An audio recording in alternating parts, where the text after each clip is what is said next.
Daf Yomi, Tractate Bava Batra, page 87b. Top of the page with the words V'hatzanan. V'hatzanan. Here kina umitza arezu truma.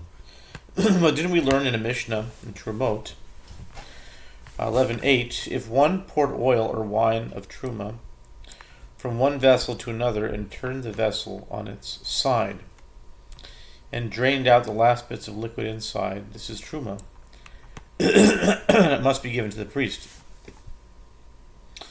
This indicates that the last remnants of the liquid in the vessel belong to the one who receives the oil or wine, not the owner, meaning the seller. Why then does the Mishnah here teach that the last remnants belong to the seller? Amar le, aha itmar ale.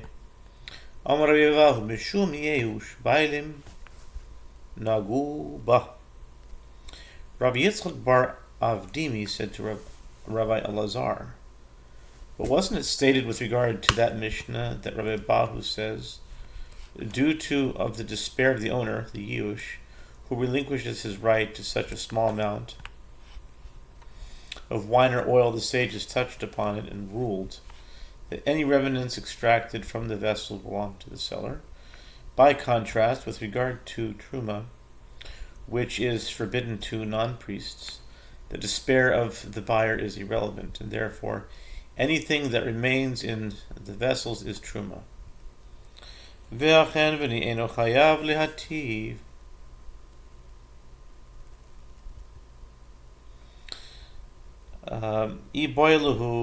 Okay, it says ve'achen v'ni eno chayav lehativ.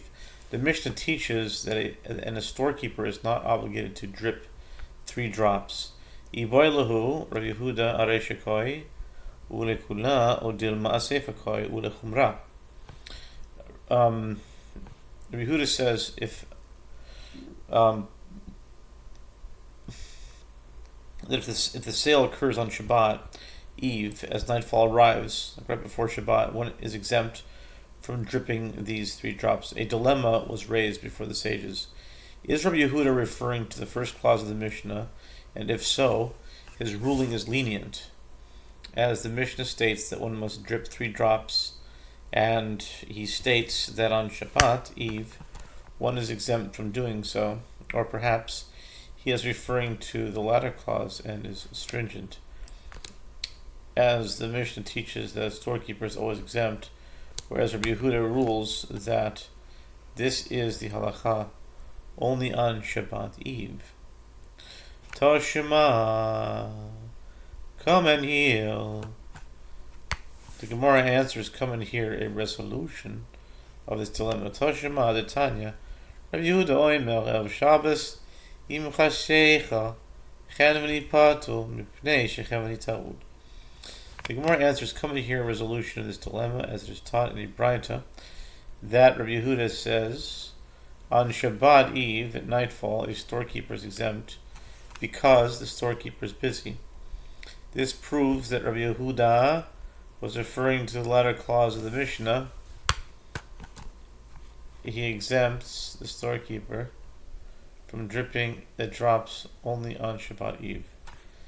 That's the end of that. The new Mishnah states, HaSholeach es beno etzel cheveni upidyon upondion biado ומדד לו באיסור שמן ונשא לו אס האיסר שבר אס הצלוחית ואיבד את האיסר חבני חיוב.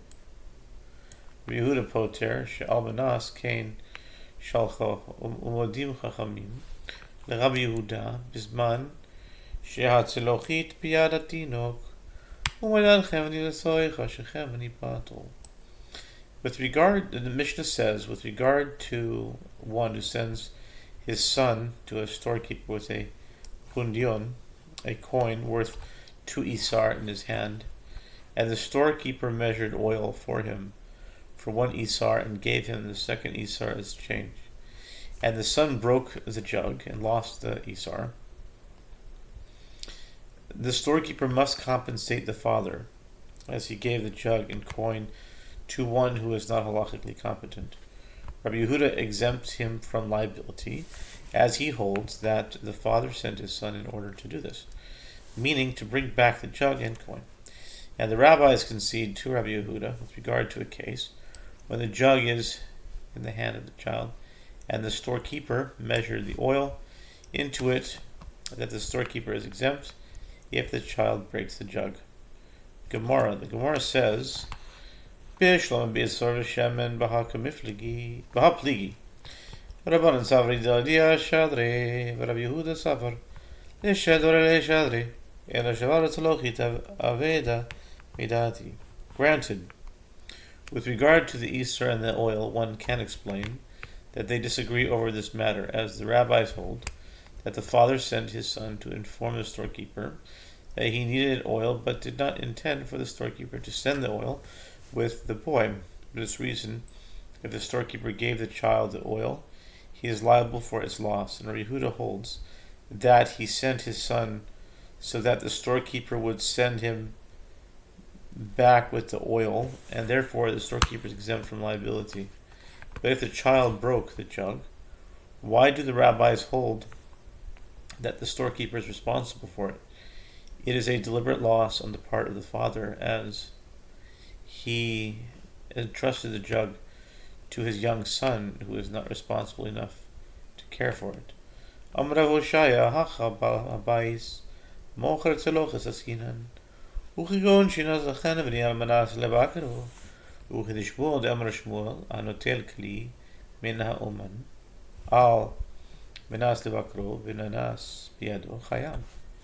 Rav Hoshaya said, here we are dealing with a proprietor who sells jugs, and the father sent his son with a jug in case the store owner might want to buy it. And this is a case where the storekeeper took the jug in order to examine it, and the ruling is in accordance with the statement of Shmuel, as Shmuel says, with regard to one who takes a vessel from a craftsman in order to examine it and buy it if he chooses, and an accident occurred while it was in his possession and it broke, he is liable to pay restitution for the vessel. He has the halachic status of a borrower, and therefore he bears financial responsibility for the loss. Leimad Shmuel Tanaihi Ela Rav Yosef Tarbayu Hach Bechen Min Moicher Tzaloiches Vaskina V'yaz Yehuda Tamei V'Rabbanan Tamayhu. The Gemara asks, shall we say that the opinion of Shmuel is subject to a dispute between Tanaim? Since Rabbi Yehuda disagrees with the rabbis, his opinion evidently differs from that of Shmuel. Rather, Rabbah and Rav Yosef both say that the disagreement in the Mishnah should be explained as follows. Here, we are dealing with a storekeeper who sells jugs, and the father sent his son to buy from him a jug filled with oil. And Rabbi Yehuda follows his line of reasoning, as explained above, that the father sent his son to bring back the merchandise, and the rabbis follow their line of reasoning that the father sent the son. The father sent the son to inform the storekeeper what he needed, but not to carry it back. Modim chacham Rabbi Yehuda bezman shetzalochis biyad hatinok. Umad chemen esaycha shechemen ipatru v'ha amrit le'odi'eh shadrei ela Abaya bar Avin v'Rabbi Chanina bar Avin de amrit talvayu hacha b'mayaskinan. The Gemara asks, if that is so, say the last clause. The rabbis concede to Rabbi Yehuda in a case when the jug was in the hand of the child and the storekeeper measured the oil into it, that the storekeeper is exempt. Why would the rabbis rule that the storekeeper is exempt? But you said that the father sent his son. You said that the father sent his son. You said that the father sent his son only to inform the storekeeper of his order, but he did not intend for the storekeeper to give anything to his son. Rather, Abaye bar Avin and Rabbi Chanina bar Avin both say that the disagreement in the Mishnah should be explained as follows. With what are we dealing here?